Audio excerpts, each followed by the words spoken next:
के एक छोटे से गांव में हरिराम नाम का एक किसान रहता था। उसकी दुनिया उसकी जमीन थी और जमीन ही उसकी सांसें थी। लेकिन कई सालों से बारिश कम हो रही थी। खेत सूख चुके थे। धूप सिर पर आग बनकर बरस रही थी।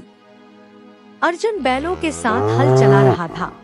हीरा मोती, बस थोड़ा और जोर लगाओ मेरे दोस्तों।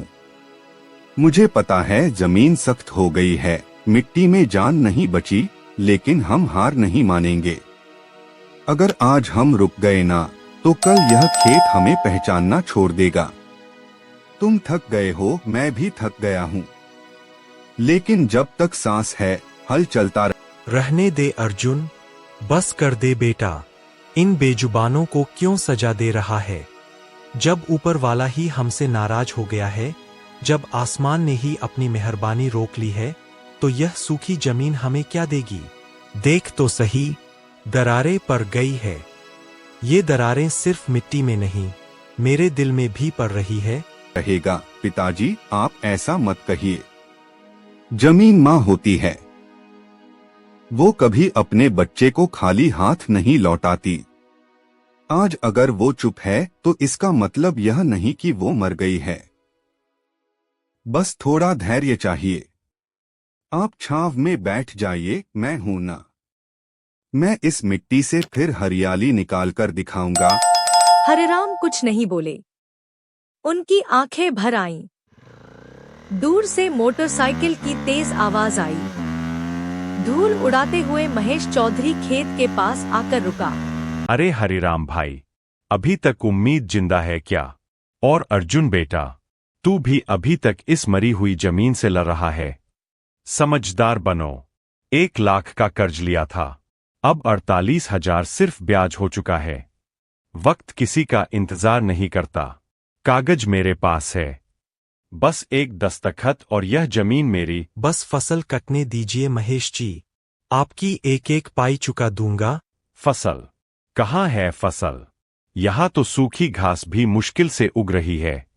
मैं धमकी नहीं दे रहा, सलाह दे रहा हूं।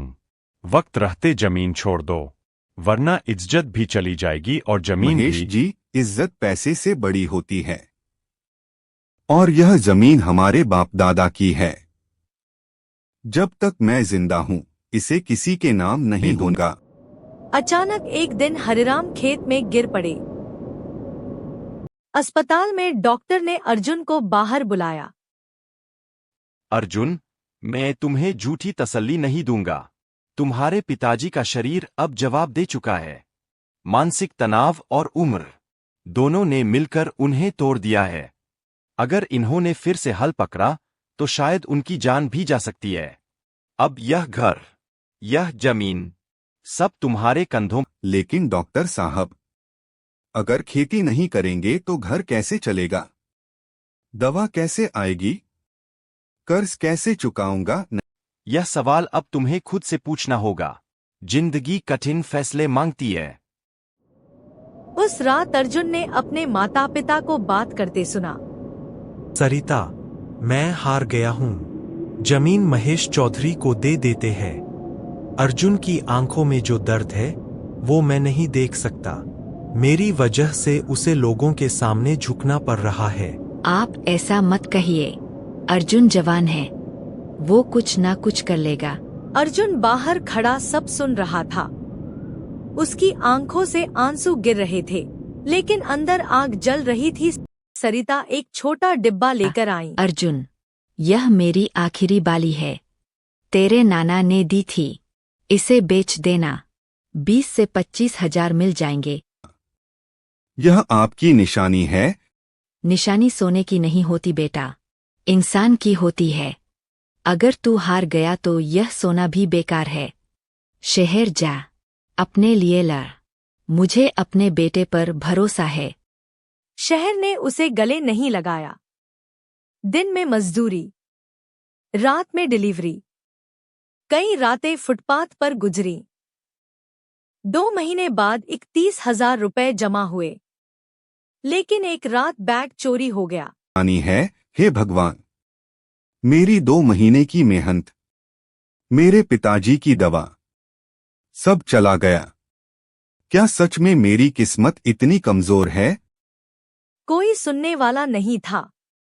गांव लौटकर अर्जुन टूट चुका था। रोने से कर्ज नहीं उतरता। सुन, नौकरी पेट भरती है, लेकिन पैसे की समझ जिंदगी बदलती है। तू मजदूर बनकर कर्ज चुकाएगा, लेकिन मालिक बनकर इतिहास लिखेगा। सोच बदल। जमीन सूखी है, दिमाग मत सूखने दे। रोहित, अगर यह फसल गई तो सब खत्म हो जाएगा। एक दिन बाबा गोपाल ने कहा, जमीन कभी नहीं मरती बेटा, लोग उसे समझना छोड़ देते हैं। यह जो कटीले पौधे दिख रहे हैं, यह शतावरी है। शहर में इसकी कीमत सोने जैसी है। कम पानी में उगती है, बस मेहनत मांगती है। अर्जुन की आंखों में चमक आ गई। कोऑपरेटिव बैंक में शर्मा मैनेजर मिले। मैं तुम्हें 1.2 लाख का लोन दे सकता हूँ, लेकिन जमीन गिरवी रखनी होगी। अगर असफल हुए तो बैंक जमीन ले लेगा। सोच लो। साहब, इज्जत खोने से बड़ा रिस्क कुछ नहीं होता। अगर गिरा तो लड़ते हुए गिरूंगा। मैं पूरी फसल का 5 लाख में प्री कॉन्ट्रैक्ट करता हूँ। 50,000 अभी ले लो। शाबाश संदीप, अब वो फंसा है। क्वालिटी थोड़ी भी खराब हुई तो 4 गुना जुर्माना। जमीन हमारी। फसल पर कीड़े लग गए। अगर यह फसल गई तो सब खत्म हो। बारिश हुई। नीम और गोबर की राख डाल। यह प्रकृति की दवा है। पूरी रात जागना होगा। अर्जुन, माँ और रोहित ने रात भर मेहनत की। सुबह पौधे जिंदा थे, लेकिन बैंक ने नीलामी की नोटिस दे दी।